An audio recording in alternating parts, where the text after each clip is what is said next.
Good afternoon सभी students को मेरा मृदुल प्रणाम। एक लंबे अंतराल के बाद मैं आपके सामने में उपस्थित हुआ हूं और आज इस प्रेजेंटेशन में मैं आपको एक छोटी सी दवा जो हमारे मैथमेटिका में कभी कभी नज़रअंदाज कर देते हैं, और नज़रअंदाज करने का मुख्य कारण यह हो पाता है कि रिपोर्टरी में इसका बहुत बड़ा स्थान नहीं है, क्योंकि अब जो परिपाटी चल रही है चिकित्सा का, उस चिकित्सा में हम लोग जो है होम्यो हैनीमैन के जो फॉलोअर्स हैं, वो लोग सभी को अब उनके बताए हुए रास्ते पर रिपोर्टरी के माध्यम से ही मैथमेटिका में एंटर करना चाहते हैं। तो आज चलिए हम लोग इस अध्ययन को, छोटी सी दवा का अध्ययन जो कि कम रूब्रिक्स के द्वारा प्रेजेंटेड है रिपोर्टरी में, उसे हम लोग देखने का कोशिश करेंगे। और इस दवा का छोटा सा नाम है एबिस। इसे पाइनस भी बोला जाता है, और आप सभी समझते होंगे कि पाइन्स के पौधे पेड़ आपने देखा होगा, लेकिन एबिस कैंडेसिस, एबिस नाइग्रा, ये जो अलग अलग नाम और अलग अलग मेडिसिन आप देख रहे होंगे आपके मैथमेटिका में, अगर उलट करके देखिएगा तो एबिस ग्रुप के कई एक दवाइयाँ हैं जो हम लोगों के मैथमेटिका में उपलब्ध है। लेकिन सभी दवाई की खासियत यह है कि इनका नामकरण जो है तो उसके सेकेंड पार्ट कैंडेसिस, नाइग्रा इत्यादि के आधार पर हुआ है। तो आज चलते हैं हम लोग एबिस कैंडेसिस को देखने के लिए। इसे कैनेडियन हेमलॉक कहते हैं। तो अब आपको शायद लग रहा होगा कि ये इसे क्यों कैनबिस कहते हैं। इसका मुख्य कारण यह है क्योंकि इसका ओरिजिन प्लेस जो है तो कनाडा से का माना जाता है, और इसे ईस्टर्न हेमलॉक, सुगो का, कैंडेसिस आदि कई एक नामों से जाना जाता है। छात्रों, यह एक महत्वपूर्ण बात है और एक महत्वपूर्ण कविता है। आप सभी ने रॉबर्ट फ्रॉस्ट जैसे प्राकृतिक प्रेमी कवि का नाम सुना होगा, और उन्होंने एक छोटा सा और ब्यूटीफुल, बहुत ही अच्छा कविता लिखा है, the way a crow stoop down to on me, the dust on snow from a hemlock tree, you know this hemlock tree has given my heart a change of mood and saved some part of a day I had ruled. तो इस beautiful संदेश के साथ में, Robert Frost के इस beautiful संदेश के साथ में, इस सुंदर संदेश के साथ में हम लोग इस दवा के अध्ययन का यात्रा शुरुआत करते हैं। छात्रों, एबिस कैंडेसिस का जैसे मैंने नाम बताया, इसे सुगा कैंडेसिस, हेमलॉक कैंडेसिस ईस्टर्न कहते हैं, और इसका मुख्यतः ये ईस्टर्न यूनाइटेड स्टेट में पाया जाता है, जो कि कनाडा के आसपास में है। और इसके जो पेड़ जो होते हैं वो काफी छायादार होता है, और इसके अंदर में बीज के कारण, अपने ही बीज के कारण ये विकसित होता है। इसका ऊंचाई जो है लंबा होने का जो है, जिसका साइज जो है 18 से 21 मीटर तक पाया जाता है। इसका डायमीटर 6 डायमीटर होता है, और कूल ईस्टर्न फॉरेस्ट में, यानी कि ठंडे ईस्टर्न जंगलों में यह पाया जाता है। ब्रांचेज जो होते हैं सब बड़ा स्लेंडर होते हैं, हॉरिजॉन्टल होते हैं, and upper most pendulous on the पेसिस। कोन्स, इसके जो कोन्स होते हैं, इसके जो आप देखेंगे, ये पाइनस ग्रुप के सभी मेडिसिन जो होते हैं उसके जो फल जो होते हैं वह कोन के आकार का होता है, यानी कि कोनाकार होता है। और इसके जो बार्क हैं, इस पेड़ के जो बार्क हैं, उसका यूज जो है सो टैनिंग के लिए किया जाता था और पुराने समय में। और इसके जो जूस निकलते थे वह बहुत समय में बहुत ही महत्वपूर्ण हुआ करता था, और उस जूस से एक भाप जो बनाए जाते थे उससे बॉइलिंग वाटर में डाल करके इसे एक टैन बनाया जाता है, यानी कि कलरिंग मटेरियल बनाया जाता है। और Canada pitch is a mild rubefaction. The liquid extract has been used as an astringent. It resembles rhabdomycin in action, and it was introduced in homeopathy not by Hahnemann, by Gatchel in 1873. So see, such a ancient medicine, इतना पुराना दवा है, फिर भी इसके विषय में हम लोगों के पास में बहुत अधिक जानकारी नहीं है। इसे जो बनाने का तरीका है, ये जो कनाडा पिच प्लास्टर कहते हैं, इसके टिंचर बनाए जाते हैं फ्रेश हेमलॉक बॉक्स से, और टिंचर जो है सो इनर पार्ट माने कि छाल के भीतरी भाग से बनाया जाता है, जो कि स्पेसिफिक मेडिसिन पाइनस कहलाता है। यह canadensis is a new Latin term. मैंने जैसा कि आपको बताया था, कनाडा जो कि टैक्सोनॉमी के आधार पर इसका ओरिजिन प्लेस जो है, और स्ट्रॉन्ग एसोसिएशन, मुख्य संबंध कनाडा के साथ में, इसलिए मैं बताया नाइग्रा ये नाइजीरिया का है। तो ऐसे ऐसे करके इसके नामाकरण हुआ करते हैं। इसका जो थेराप्यूटिक यूज है, जो आप देखेंगे आपके मेट्रामेडिका में हो या ना हो, लेकिन gastric irritation and vomiting in cholera, ये एक बहुत महत्वपूर्ण लक्षण है। गैस्ट्रिक इरिटेशन यानी कि पेट के अंदर में एक जलन जैसा होता है, जिससे कि वॉमिटिंग होता है, और यह खास करके कॉलरा के समय में ज्यादा, यानी कि डायरिया के समय में काफी उपयुक्त पाया जाता है। जिकोरिया, प्रोलैप्सस यूट्राई, यूट्रस के प्रोलैप्स में, और क्रॉनिक डिसेंट्री और डायरिया में इसका इस्तेमाल पुराने समय से किया जा रहा है। इसके यह यूरिनरी ऑर्गन पर भी इरिटेशन पैदा करता है, खांसी पैदा करता है, गठिया का में भी इसका इस्तेमाल किया जाता है, और एक्जिमा, कैटरल कंडीशंस, इसमें भी इसका इस्तेमाल होता है, और इसके म्यूकस मेम्ब्रेन पर ही मुख्य एक्शन है। प्रोफ्यूज ब्रोंकियल सिक्रेशंस, यानी कि इस दवा का जो है 3 हेमलॉक स्पीशीज में 3 हम लोगों के पास में मुख्य मेडिसिन है। The gum use in the form of plaster as a rubefacient in rheumatism। इसका जो गम है उसे लेप के रूप में रूमेटिज्म में यूज किया जाता है, और वोलेटाइल ऑयल जो है उसे डायूरेटिक डिजीज के लिए, यानी कि पेशाब को क्लीन कराने के लिए, बढ़ाने के लिए, पेशाब की मात्रा को किया जाता है। और जहां आप टेरिबिंथ का नाम सुना होगा, जहां पर टेरिबिंथ काम नहीं करता है, वहां पर इंटरनल कैटार, टेरिबिंथ जो है सो एक्सटर्नल कैटार के लिए यूज किया जाता है, और ये जो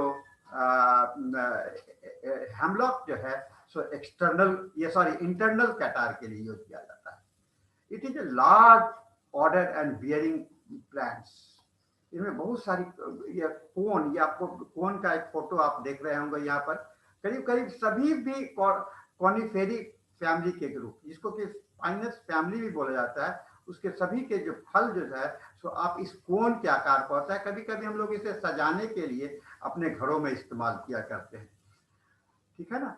सो ये ट्री है, पेड़ है, कभी कभी हमेशा ग्रीन रहता है, इसे रेजिन निकलते हैं, पत्ते जो है सो निडल के आकार के होते हैं, या कभी कभी स्केल्स के जैसा होता है। इस फैमिली में जो आप देख रहे होंगे मेडिसिन बिलोंगिंग टू द, इसमें है कैनेडेसिस, नाइग्रा, ऑस्ट्रेलिस, लर्सिनिया, ये सब जगह का नाम है। क्योमिन्स, वर्जीनिया, डेडिसिया, ये सारा जो जगह पीछे में नाम आप देख रहे होंगे, ये इसके नाम है। और इसी ग्रुप में ये टेरिबिंथना भी आता है। आप सभी ने टेरिबिंथना को देखा होगा, और थूजा जैसा ऑक्सीडेंटलिस, ये भी इसी ग्रुप में आता है। तो आप समझिए इस परिवार का कितना महत्वपूर्ण है। और इसे हम लोग जीरोफाइट प्लांट भी बोलते हैं। जीरोफाइट प्लांट मतलब कि जिसे बहुत ज्यादा पानी की आवश्यकता नहीं होती है, और लंबे समय तक यह हम लोगों के साथ रह सकता है। और सबसे दुखद बात यह है कि इसका प्रूविंग बहुत अच्छी तरह से नहीं हुआ, लेकिन इसके जो मार्क्ड सिम्टम्स जो देखा गया है, वह इंडिकेट, सभी केसेस में इसके इंडिकेशंस देखे गए हैं। इस दवा का जो प्रमुख लक्षण आपको देखने मिलेगा, ग्रेट एपिटाइट, माने खाने की इच्छा बहुत ज्यादा होती है, और खाने की इच्छा इसलिए होती है और इस हद तक खाते हैं कि वो ओवर ईटिंग कर लेते हैं, और खाने की इच्छा इसलिए बढ़ जाती है, इसमें ग्नोइंग सेंसेशन है ना, नोइंग सेंसेशन मतलब कि कुछ खरोच रहा है, उस तरह का सेंसेशन होता है, जो कि और खासकर राइट लंग्स एंड लिवर जो स्मॉल और हार्ड होता है, और इसमें साथ में राइट स्कैपुला में आपका दर्द भी हुआ करता है।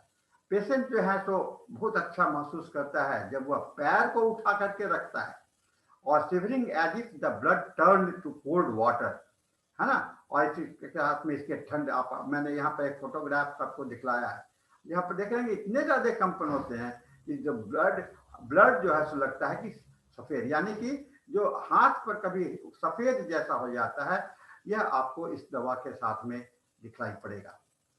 Mucus membrane are affected, the basic action of this medicine, जो primary action of the medicine है वह म्यूकस मेम्ब्रेन है। इसीलिए ये कैटरल कंडीशंस क्रिएट करता है स्टोमक पर, और जहां भी करेगा वहां पर ये कैटरल कंडीशंस कहते हैं। इसीलिए हम लोग कैटरल मेडिसिन भी इसे बोलते हैं। कैटरल मेडिसिन कि डायरिया होगा वह भी कैटल के कारण, यूरिनरी प्रॉब्लम होगा वह भी इसके कारण, या सांस की बीमारी होगी या लंग्स की बीमारी होगी, सभी जगह पर इसके कारण होगी। और आप जानते हैं जब आपका म्यूकस मेम्ब्रेन अफेक्टेड होगा तो सबसे बड़ा बात क्या होता है कि आपका रेस्पिरेशन जो है, सांस लेने की प्रक्रिया और हार्ट का एक्शन काफी परिश्रम जनक हो जाता है। और हमेशा चाहता है रोगी की पड़ा रहे, लेकिन पड़ा रहने के साथ में उसे एक राहत मिलती है जब वह पैर को उठा करके रखता है। पैर को उठा करके, बहुत ही मार्क्ड सिम्टम्स इस मेडिसिन का है, पैर को ऊपर उठा करके रहने से होता है। और इसके हाथ जो होते हैं बड़ा ठंडे होते हैं, इसमें फेंट राइट लंग होता है, और लीवर फील्स स्मॉल, लगता है कि मेरा लीवर जैसे छोटा हो गया, और इसमें हार्ट ब्लीड हुआ करता है। छात्रों, जो देखा गया इतने शांत, इतने इरिटेशंस के बाद में, यह व्यक्ति का कैसा होता है। जिस आदमी के जीवन में केवल इरिटेशन, वो म्यूकस मेम्ब्रेन भीतर से इरिटेट कर रहा हो, वह क्या शांत रह सकता है, केयरलेस रह सकता है? शायद नहीं। लेकिन यहाँ पर एक विचित्र सिम्टम्स है, इतने इरिटेशंस के बाद में भी यह जो है सो बड़ा क्वाइट होते हैं, केयरलेस होते हैं, लेकिन इजिली चिड़चिड़ा जाते हैं, है ना, आसानी से चिड़चिड़ा जाते हैं। A tipsy feeling, a swinging in the head, he is lightened. और यह इसलिए होता है कि इसे लगता है कि उसके माथा में कुछ घूम रहा है, एक टाइप ऑफ द स्विमिंग, कुछ घूम रहा है, उस तरह का फीलिंग होता है। और a feeling like that produces by the styes in the outer canthus of the eye. ठीक है ना। तो सभी जगह पर इरिटेशन है। एलेंस एनसाइक्लोपीडिया में इसे बड़ा अच्छा से वर्णन किया गया है। Gaping drowsy, great restlessness at night, रात में बहुत ज्यादा बेचैनी होती है, जो कि फ्रॉम साइड टू बिछावन में बदलते, करवट बदलते हैं। Rambling of a restless mind, rambling of a restless mind means कि mind which is quiet but it is rambling. Greedy and cupid, ये सबसे ज्यादा जो इसके अंदर में जो लक्षण आप देखेंगे वह है ग्रीडी, यानी कि लालच है। और खास करके यह लालच दो चीज के लिए है, एक तो भोजन के लिए और दूसरा सेक्स के लिए, है ना। ये सेक्स के लिए। Increased hunger, tendency to overheat, tendency to eat for beyond the capacity of digestion, digest करने की क्षमता, या इसलिए होता है कि उसके अंदर में ग्नोइंग सेंसेशन होता है, हंगर, पेट में कुछ खरोच रहा है, इसके कारण होता है। और फेंट फीलिंग इन एपिगेस्टर, इसे हम लोग कैनाइन हंगर भी बोलते हैं, एंड टॉर्पिड लीवर भी बोलते हैं। क्यूपिडिटी, स्ट्रॉन्ग डिजायर सभी चीज के लिए, पैसा के लिए, सेक्स के लिए और भोजन के लिए। यह तीन प्रमुख क्षेत्र है जो कि इसे ग्रीडी माना जाता है, यानी कि एवरेज ग्रुप में आप इसे शामिल कर सकते हैं अपने रिपोर्टरी में। स्टोकिफिकेशन, किम कर्तव्य विमूढ़ हो जाना, खास करके उस समय में जबकि चक्कर आ रहा हो। Inability to perform mental work, किम कर्तव्य मतलब क्या करें क्या नहीं करें, दिमाग काम नहीं करता है, होश में है लेकिन दिमाग काम नहीं कर रहा है, और बहुत ज्यादा थकावट होता है। और इसके साथ में लगता है कि यूट्रस जो है तो डिस्प्लेस्ड हो गया है, इंडाइजेशन हो गया है, और सभी जगह पर शांत नजर आएगा। Sensation of lightness in the head, जैसा कि मैंने बताया, ये सेंसेस लाइटनेस, और उसे लगता है कि माइंड जो है तो ब्रेन जो है तो स्विम कर रहा है, स्विमिंग माने कि तैर रहा है, लहर के जैसा ऐसा तैर रहा है। यह इसका प्रमुख लक्षण है। ये पेशेंट काफी चिली हुआ करते हैं, काफी चिली होता है। As if blood turn to cold water, मैंने एक फोटोग्राफ तो आपको पहले पिछले स्लाइड्स में दिखलाया था, as if turn to cold water, और कोल्डनेस ऑफ बैक, इसके पीठ में ठंडा लगेगा, chill extending ups and down back between the scapula, specially in women with uterine displacement. एक यूट्राइन डिस्प्लेसमेंट हम लोग उसको कहते हैं जहाँ की यूट्रस लगता है कि अपने जगह से हिल गया है ना, किसी कारण से, बोझ पड़ने के कारण, ओवर एक्सर्शन के कारण। So it is a displacement injury, it is a displacement injury. और इसके अंदर में जो पसीने होते हैं वो बड़ा स्कैंटी होते हैं और चिपचिपादार होते हैं। इसके पेट जो आप देखेंगे तो वह डिस्टेंडेड होता है, पैल्पिटेशंस और डिफिकल्ट रेस्पिरेशन होता है, खास करके फ्लैटुलेंट के कारण, गैस हो जाने के कारण पैल्पिटेशंस होते हैं और डिफिकल्ट रेस्पिरेशन होते हैं। और पेट के अंदर में एक लंप का सेंसेशन होता है, जैसे लगता है कि उसके अंदर में खाना रखा हुआ है। Palpitation after eating from flatulence, आप कभी कभी देखिएगा पैल्पिटेशन जो है तो बहुत समय में हृदय की बीमारी लेकर के रोगी आएंगे कि सर मेरा हृदय धड़क रहा है, मेरा हार्ट को बीमारी तो नहीं हो गया। लेकिन जब आप उसका अच्छा से इतिहास लीजिएगा, केस टेकिंग कीजिएगा, तो आपको पता चलेगा कि वह जो पैल्पिटेशन है वह फ्लैटुलेंस के कारण है। पेट में अति गैस क्योंकि पेट में जब गैस बनता है तो वह ऊपर की ओर दबाव डालता है, और इस दबाव के कारण उसके अंदर में एक जो प्रेशर पड़ता है हार्ट पर, वह पैल्पिटेशन के रूप में दिखाई पड़ता है। इसका राइट लंग्स और लीवर जो है सो स्मॉल होते हैं एंड हार्ड होते हैं।